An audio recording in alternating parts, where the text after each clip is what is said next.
Jannatga kirish tekinda. Namoz o'qib, yaxshi bola bo'lib yursangiz, halol pok, duoda olib kuldirib, misol uchun. Do'zax xuddi pulliga o'xshaydi. Odamlar o'zi pulga sotib olayotganga o'xshaydi-da. Masalan, olib ichkiliklar, chekkiliklar, haramishlar, qimorlar, hammasi pulli narsalarda.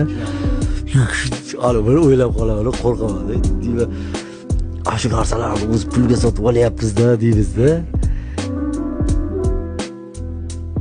Ozgina pul topsak, ota-onamiz bizga qarab bo'lmasin. Bolam nimadirkin demasin.